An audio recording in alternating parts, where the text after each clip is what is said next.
What do you think? Lovely? It is. Uh, Hello, it I'm did. Barry.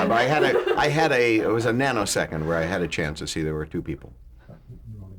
So to that extent, it was successful. Oh, what are we doing? I'm going to slay us here. Oh, okay. Hello, I'm Barry Nedler, and I am conducting an interview with Pat Sajak for the Archive of American Television in Culver City, California on October 10th, 2007. Wow, I just I've went had back people- 10 years. Good morning. Good morning. We're going to take about 10 minutes, and we're going to get information about the early years. Pat Sajak, the early years. Exactly. This would be before I did my first album. When I was just turning out 45s That's right. with the little thing in the middle, the little plastic wet disc. Yeah. Well, before that time, what was your name at birth? My name at birth is much the same as my name is now, with the exception of the fact that there was one additional letter in it. I was Patrick Sajak. Actually, I was Patrick Leonard Sajak. Leonard is not a term I throw around lightly. But the last name was spelled Sajdak, and the D was silent. It was a Polish name. I think if you went to Poland and showed someone my name, they would pronounce it Sajak. But it was Americanized, the pronunciation was to Sajak, but the D was still in there. So I grew up, I went to school with my D forever. Teachers couldn't pronounce it. And when I got into television, I stopped using it. But it was fun because I had a dual life. On the air, I was Sajak, but off the air, when I was ordering things on the telephone, I'd say Mr. Sajak to throw them off the trail. But then when I got married, I thought I don't want to put my kids through it, so so the D has gone away. It's like an extra consonant floating around out there. You can find it on the wheel board Yeah, it at could some be. point. I think if you see an extra D, it's mine. Right. And when were you born? I was born in October of 1946. So I'm the earliest member of the baby boomers. I mean, I think that's the year they sort of officially started. So I'm a trailblazer in that sense. I'll be dying before most of you. And where were you born? I was born in Chicago and grew up there and lived there till I was, I guess, 20 years old. So I spent the first 20 years of my life in the Windy City, as we like to call it. And what was your father's name? My father was named Leonard, which is how I got my middle name, and my mother's name was Joyce, and they were actually divorced when I was about 10 years old, and my father, a few years after that, died, and my mother remarried, and actually was married to her second husband for about 35 years till he died. So when you ask my father, Right. I sometimes have to think about it because, when you're around a guy for 35 years, you tend to think of him as your father. And what did your parents do? My father, my natural father, worked in factories. Didn't have a career as such. He did a fair amount of drinking. That was actually his career, which is what ultimately took him away from this earth. My stepfather, who was around longer in my life, worked on a trucking dock. He unloaded trucks in the Chicago summers and winters. That's why I laugh when people say, "How do you get up for the show every day?" I said, "Ask my father. How did he get up for loading trucks every day?" That was the tough part. And your mom? She didn't work much. Occasionally, when we needed some dough, she would, she'd work in a factory. There used to be something back in I guess went through the 50s, where factories you worked. It was called piecework, where you were paid by the amount of work you did. If you worked at a place that, with ball bearings, it depends how many ball bearings you could move from one bin to the other, which would determine your pay. So they were not skilled workers. They were not professional people, but but my father did work in the same business and for the same trucking company for about 30 years. Do you feel there's any specific traits that you inherited from your parents? I don't know. Sometimes I feel I was left on the doorstep by gypsies, and other times, there was certainly no one in my parents had no connection to this business at all, and knew very little about it, other than my mother liked the movies, and we watched a lot of TV, and they thought it was cool that their kid was going to be in television because, then they could tune him in. There he was. That was pretty neat for them. But they were not. I don't know how influential they were in forming certainly what I did for a living.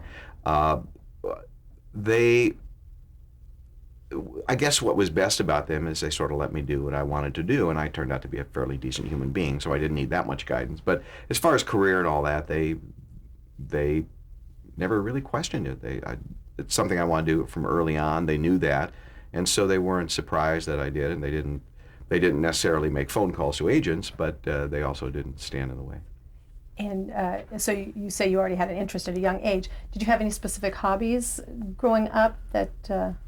I don't know why. I don't know why I was so interested in broadcasting. It was radio and television. It seemed pretty cool to me, and I thought this is a really. I envisioned it as a kind of an easy and fun way to make a living. Turned out I was right. I was. The guy I sort of idolized growing up was a guy named Jack Parr, who was Johnny Carson's predecessor on the Tonight Show. For some reason, he had a real impact on me, and I used to sneak out of bed at night and turn it on and see what he was doing. And we later became good friends, which was pretty nifty. But there was never anything else I wanted to do, and I don't exactly know why.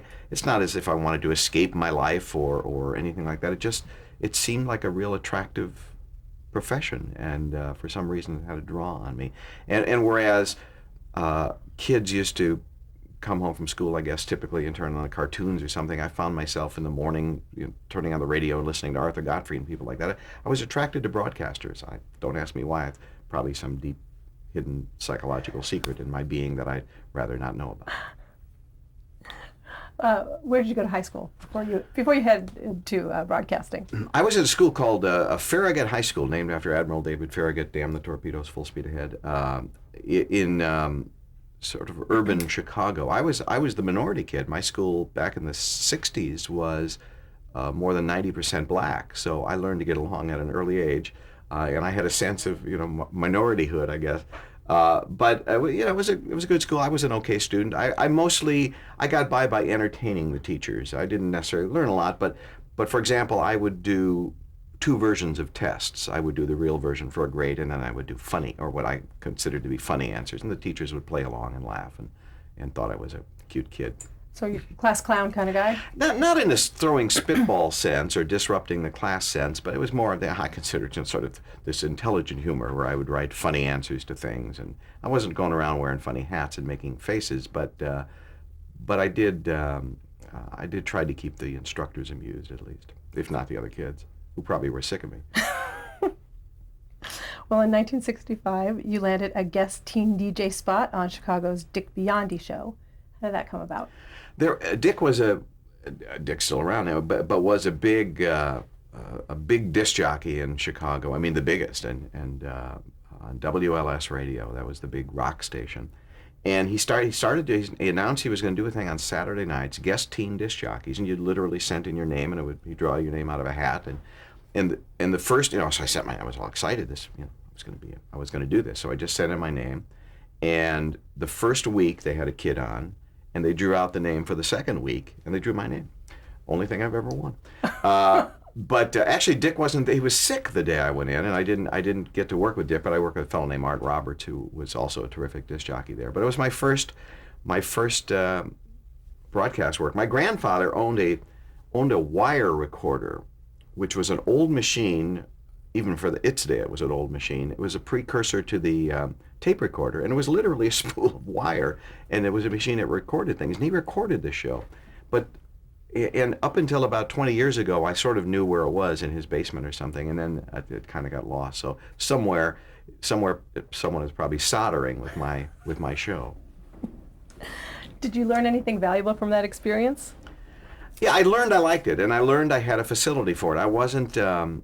I did it when I was young. I did hear the tape, and I wasn't very good, obviously, but I wasn't horrible, and I wasn't nervous about it, and that's one trait that's always followed me along. I'm very comfortable with it, and I was from day one. I don't know why, but it certainly confirmed that that's what I wanted to do. You went on to Columbia College in Chicago. And did you major in broadcasting? I did. Columbia at the time, it's really become a pretty good school. At the time, it was, frankly, I went there not to get a great education. I went there because they had a swell broadcasting department, and they had actual guys who were working in Chicago broadcasting teaching there. And one of those guys was a fellow named Al Parker, who who was with Columbia for a long time, but he was a local announcer. He did a lot of shows. You'd hear his voice all the time doing station breaks and all that sort of thing. And so he was the first sort of big local star I got to know. And he sort of took me under his wing and actually clued me into my first job. He mentioned a job opening in town, and so it turned out to be a wise choice to go there because I got work out of it. Was that at WEDC? WEDC Radio in Chicago was a EDC stood for Emil Denemark Cadillac. The studio was actually in an old deserted Cadillac showroom. It was the biggest studio you've ever seen because they used to park cars in there. And it was very odd because it was a foreign language radio station. It was a 250-watt station. And I was hired to be the newscaster, doing sort of a rip and read newscast every hour for 5 minutes on an all-night Spanish radio show. There was a Spanish disc jockey. The guy spoke Spanish. They did Spanish commercials.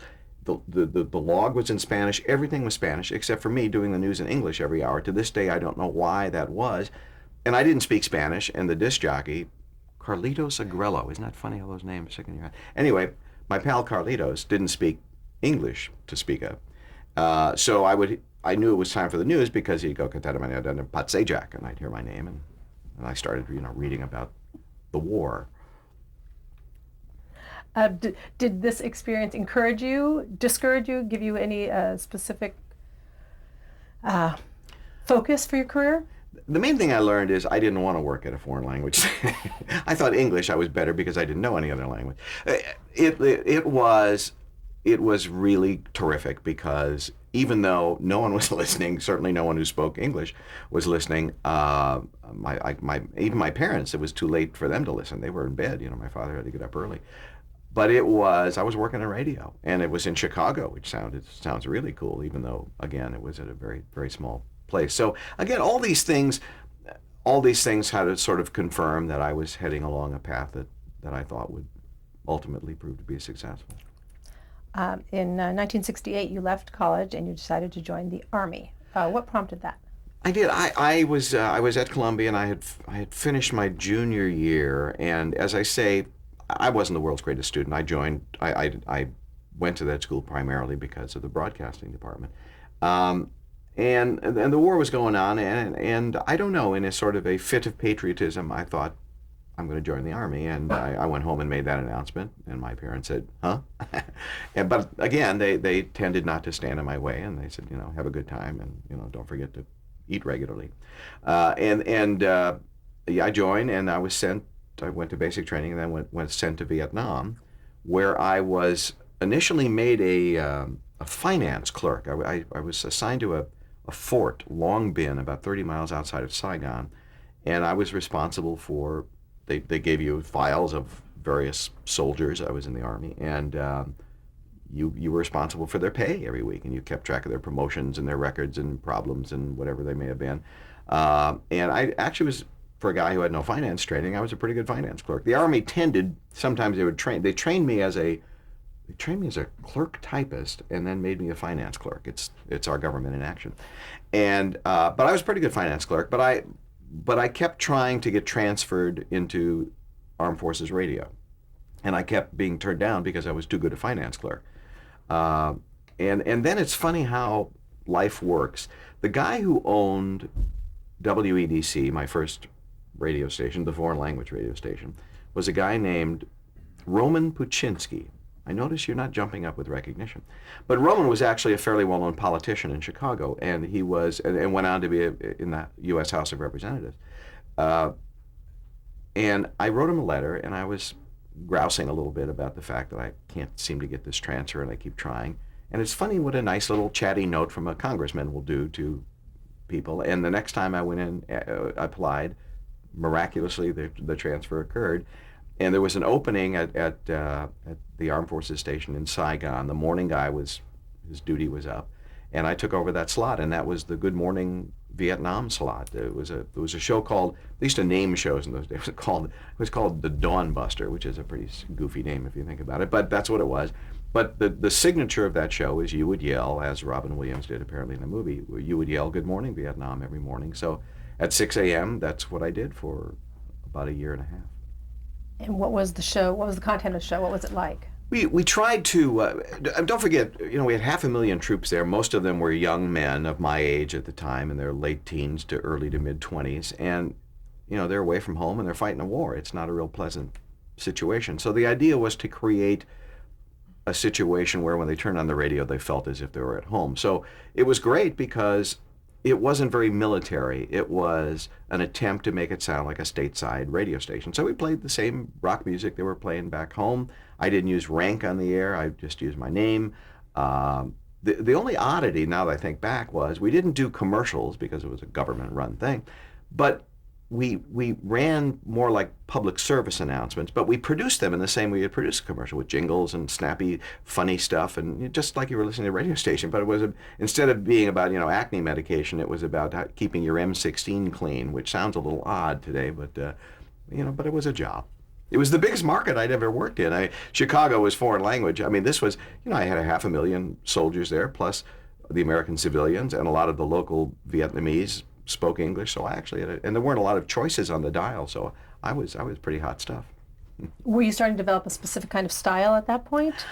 I guess style is a funny thing. I guess in time you develop one, but I'll be darned if I know what it is exactly. And I suppose every now and then a tape will surface. People would tape the show on their little tape recorder or something. And now with all this, YouTube stuff and all these websites, these old snippets turn up, and I'll hear a little bit. And you're always embarrassed by something you did all that amount of time ago. But I am struck by the fact that I didn't do it much differently than I do things now. I mean, I like to think I'm better, and I like to think it's evolved somewhat. But in a sort of stylistic term, it was pretty much the same. And by that I mean I'm a fairly low key kind of guy and a performer, and I don't. I think it's one of the reasons I haven't burned myself out, I think, professionally over the years. But it was much the same then, and that kind of strikes me. You would think I would have gotten much better over the years. In looking back at that time, do you feel there's anything that you learned during that time that you take with you and carry with you now? Well, it was certainly, the military is certainly a maturing process. There's no doubt about that. I mean, you may have noticed, but sometimes men have trouble growing up. And I'm getting there. I'm getting real close. But it was certainly moved along by the military in terms of responsibility and that sort of thing. And I really did gain a great respect for what our military does and the sacrifices that people make. And to this day, I just recently hosted a USO event, and I try to stay close to that. And we have a lot of military folks on the show. I feel that once you're sort of in the club, you do feel a kind of bond. And although, I wasn't doing the dirty work, I got a sense of what it was like. And, there was a war going on, and it was kind of surreal to think back to it now. But it does give you an appreciation for that whole life. And what happened when you returned from Vietnam? Well, I still had 6 months or so to serve in the Army, so they stationed me in Washington, D.C., and I worked at the Pentagon in the audio-visual department. I worked down in a sub-basement where they would go in the event of a nuclear war or some other national emergency and sort of run the country from down there. And it was sort of a multimedia room, and my job was just to run the equipment for these generals who would come down and apparently run the country from there as mushroom clouds were looming over our cities. But it was never used for that purpose. The only time it was actually ever used was while I was there, was during a postal strike. The military actually went in and delivered the mail in some places. So instead of being used for a war, it was used so your Newsweek subscription could get to you. And after you were discharged in the Army in 1970, why did you decide to stay in Washington? Well, the reason I stayed is I had nowhere else to go, for one thing, and I was trying to get work. I thought, hey, I was in the Army and I had this big time show there, and boy, I'll knock on radio station doors and television station doors, and they will just swing open. And they'll say, "Come on, GI, get in here." Well, that didn't happen, and I couldn't get work in the D.C. area at all. And I kept trying, and I stayed there, and I worked at a hotel for a while. Just you work making money while you're trying to get work. But I just couldn't do it. I gave it a year, and nothing happened. And finally, a friend of mine, whom I met in the Army, told me about a guy he knew in a little town called Murray, Kentucky, who owned a radio station, another 250-watt radio station. My career was really booming. And that's the only broadcast contact I had, so I threw what little I had and drove down to Murray, Kentucky and talked to this guy and ended up getting a job in this little town. So, and I did that for about a year, working from, I think it was 7 to midnight, playing pop, rock and roll music. And I remember one day I was there about a year and I said, I'm 25 now, and here I am in Murray, Kentucky, nice little town, but I ain't going nowhere. And so I did one of those, pack up what you got and go to the nearest big city, which was Nashville.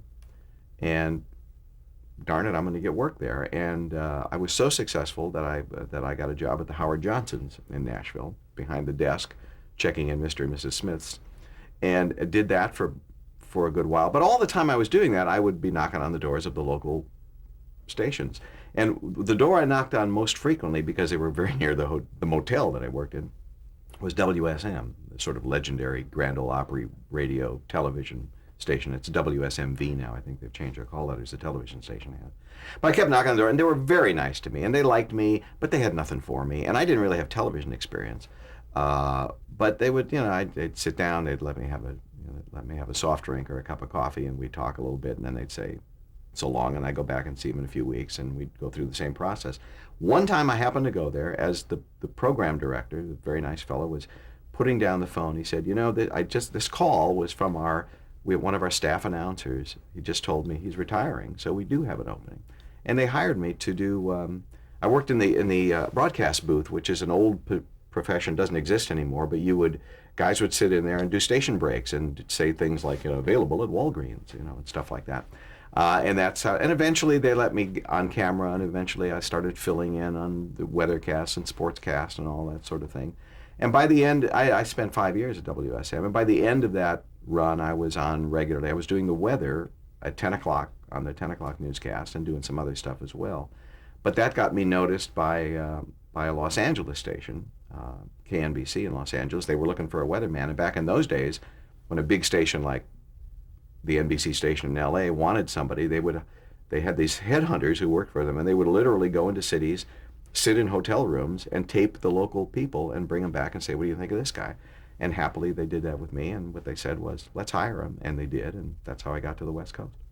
And what qualities do you think you had that helped you get noticed?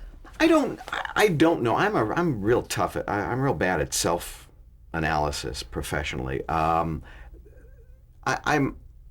don't know if you use the word style. I don't know what mine is, and I'm not the kind of guy that if you tune in one night, you won't say, "Whoa, look at this guy, it's great," but I think there's something there, and there's a comfort level, and I think if you watch for 3 weeks, you might go, "Hey, he's pretty good."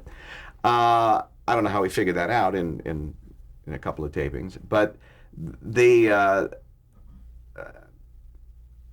I think I can have fun with things, as I did with the weather, as I did when I was in radio, and still treat them respectfully, still do my job well, not be a clown on the air, much like I was in school. I mean, we talk about being the class clown. I had fun. I thought I could do funny things, but it wasn't moronic, and it wasn't sophomoric, and it seemed to work pretty well. And I'm sure you brought that great sense of humor to your weather. Well, in Los Angeles, doing the weather's a great job because 9 months a year there is no weather, so it's not. But the challenge, the other side of the coin is, what do you talk about? I mean, what do you do with your 3 minutes when it's the 97th straight day of low clouds in the morning and 75 degrees, and how are you? So, we just in the telling, all of the things are stupid. But there's one stupid thing I did, which oddly enough led to greater things. And one night I went on the air, and the format was it's time for the weather, and you sit there with the anchor person. Hey, Pat Sajak's here. What's another day of what, blah, blah, blah. And then they'd go to commercial, and then when they come back, I'd be at the weather board. That was the format. So I'm on the set with the guy, and I had a little Band-Aid on my face. He didn't know anything about it either. And he naturally enough asked, and I said, I just nicked myself a little bit. Sorry about that. And I go on. They go to commercial. They come back, and and now you're doing the weather, and every time, and then they would cut away from you periodically to look at a weather map or a piece of video or whatever it was. But every time they cut away, I would move the Band-Aid somewhere else. That was my idea of humor then. And so, you'd come back, it'd be here, it'd be there. Just a stupid, innocuous thing to do to try to get a chuckle out of the anchor guy. Well, it turned out one of the guys who was sitting at home and thought that was the most brilliant piece of comedy he ever saw was Merv Griffin, who at the time had a little show called Wheel of Fortune on it. One of the great things about working in local TV in Los Angeles is, in a way, you're auditioning every night because all the producers live there and sit at home and watch the news like everybody else. And Merv called me and said, when you get a call that says, hey, it's Merv Griffin on the phone, and you're doing the weather in Los Angeles, you pick up the phone and you say, hi, Merv, and you genuflect whatever you need to do. And he said, I've got this show called Wheel of Fortune, which had been on the air for 7 years on NBC in daytime with a guy named Chuck Woolery. He said, Chuck's leaving. You ever think about doing game shows? And I hadn't much. I'd done some, periodically people had called me and I tried out for things and all that, but I didn't know the show real well, and I sort of put off Merv a little bit, and I said, well, let me think about it, and how flattered I am that you called. And then the next day I had to run to a TV set and turn on this Wheel of Fortune show and see what it was. And I remember my first thought was, there's nothing for me to do. They're spinning a wheel. And at the time they had shopping on the show where housewives would take 12 minutes to decide between the couch and the lamp. It was pretty riveting stuff. But I thought, I don't know how I'm going to, what can I do? But it's Merv Griffin. What do I say? So I expressed my reservations, and he said, look, and the other thing I said was, I don't know if I'm a game show host, because I can't do that. At the time, there was sort of this stereotypical, hey, you just won 10,000. I don't talk that way, although I did a pretty good job then, didn't I? But I said, I don't know if I can do that. And he said, look, I don't want you to do that. He said, do it just the way you do it. And he said, well, come on in, we'll do a tape. We'll see if we like you, see if you like us. And I did, and it went well, and he offered me the job, and I decided to take it, which surprised some of my friends who also had trouble seeing me in that role. And I will say, to the day Merv died, he never once went back on that word. He never once called me or had an intermediary call me and say, how come you did that? Why'd you do it that way? He just let me do it. And I'll always be grateful for that. It was terrific. Did you have any previous experience besides the weather and the local news that you'd been doing? Did you have any other experience, game shows, anything else? Yeah, I didn't do any of that stuff. It really was the first national thing I did. I did a couple of, Tom Snyder brought me on his Tomorrow show once when I was doing the local weather. To this day, I don't know why, but it was nice of him to do that. But it was the first national thing I ever did. And Merv's feeling was, and my feeling is, that if you are, people don't use the word much anymore, but there's sort of a species within show business, a subsect called broadcasters, which is people who know how to do things like game shows and weather and stuff like that. And they're pretty versatile, and they can do lots of things. And he just felt if I could do that one thing, I could probably do this thing. There are certain traits that I think spill over from one to the other.